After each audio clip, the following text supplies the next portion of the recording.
In this video, I'm going to show you how you can save thousands by avoiding these 5 things. So make sure you like this video, share it, subscribe, because this is going to really help you save money. First thing that's a huge waste of money is buying brand new electronics. If you think about it, when you buy a brand new laptop, a year from now, if you buy a new laptop today, a year from now, it's going to be way cheaper because electronics just depreciate worse than anything else, right?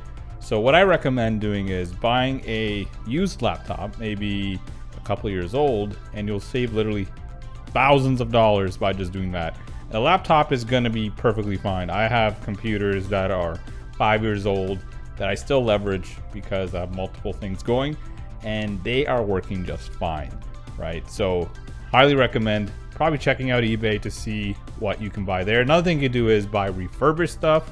So if you're an Apple person, you can go to their Apple store. There's refurbished electronics where you can save a couple of $100 if you go that route. But personally, a couple of years old laptop or Apple product is completely fine.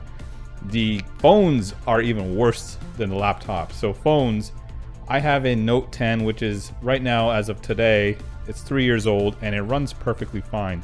When I did a comparison test to the latest phone on how fast it is on your day-to-day apps, it's like seconds. It's not even a big thing.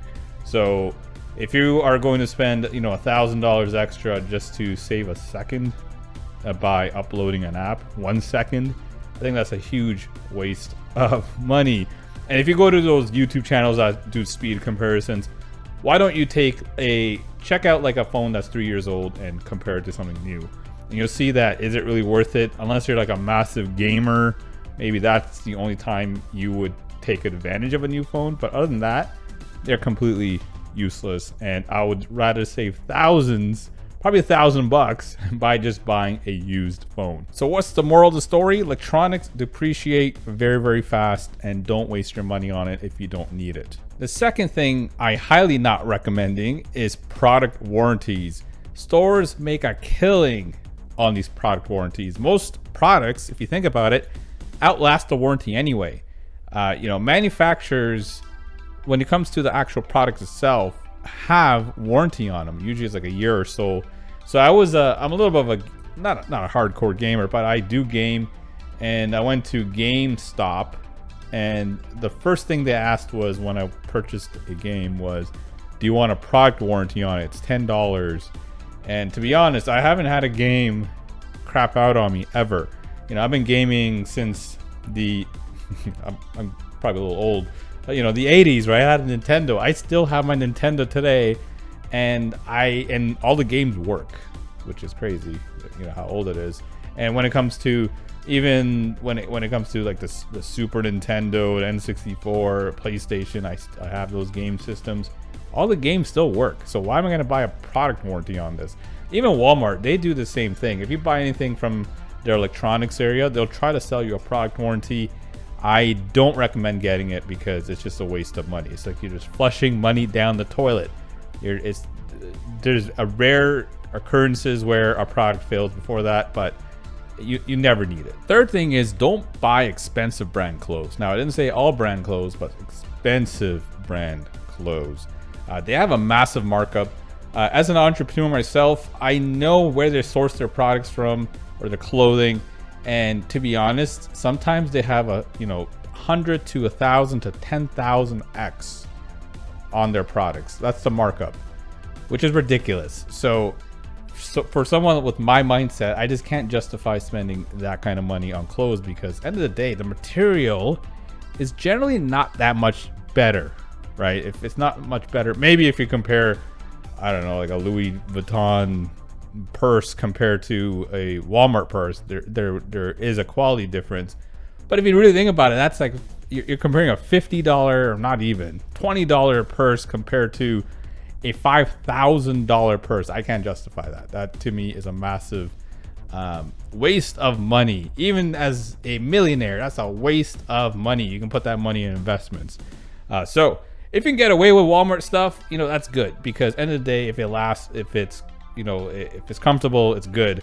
But sometimes, it is better to buy a brand product. I'm not talking about a luxury brand product. For example, I sometimes like buying Under Armour stuff because it's comfortable, the material is better than Walmart, and it's not that much more expensive, right? That's what I'm looking at. Shoes especially, you know, Walmart shoes don't last that long. So there you'll probably want to upgrade with a brand product, but don't go ridiculous, right? That's all I'm trying to say here. Don't buy new cars. As soon as you drive off the lot, you lose around 10% of the value of the car. Think about that as an investment. You invested your money into this thing, and as soon as you drive off the lot, it's worth 10% less. This is why I have made the mistake of buying new cars, but I'll never do it again because it's just, I can't justify it. Again, I'm thinking about where can I put this money? The money that I saved, I'd rather take that money and put it in some kind of investment. That could be, you know, S&P 500, you know, stocks. It can be real estate, especially depending on the car you're buying. It could be a down payment for a house, right?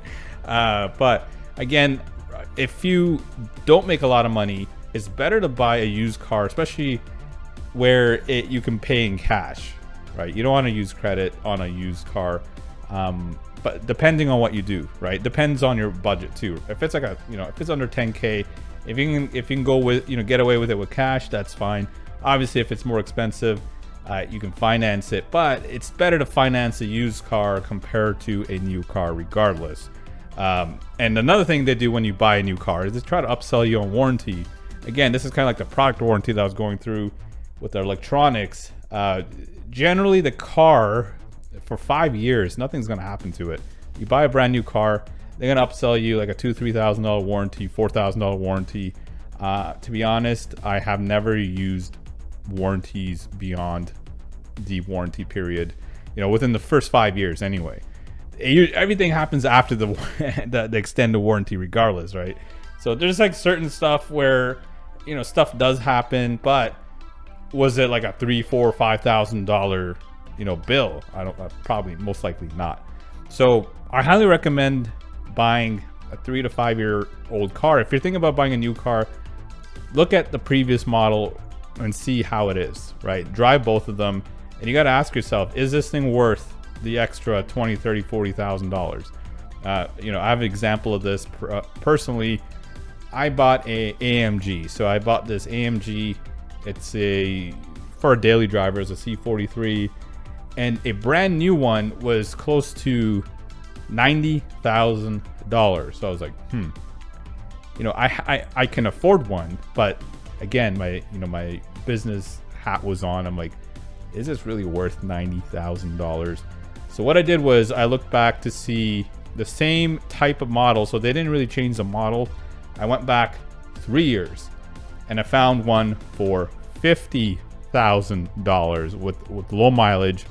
And it was exactly the same, other than, hey, one had a 20, at the time it was 2019 was a new one. I bought a 2016, and it was like, it was exact same car with different VIN number pretty much.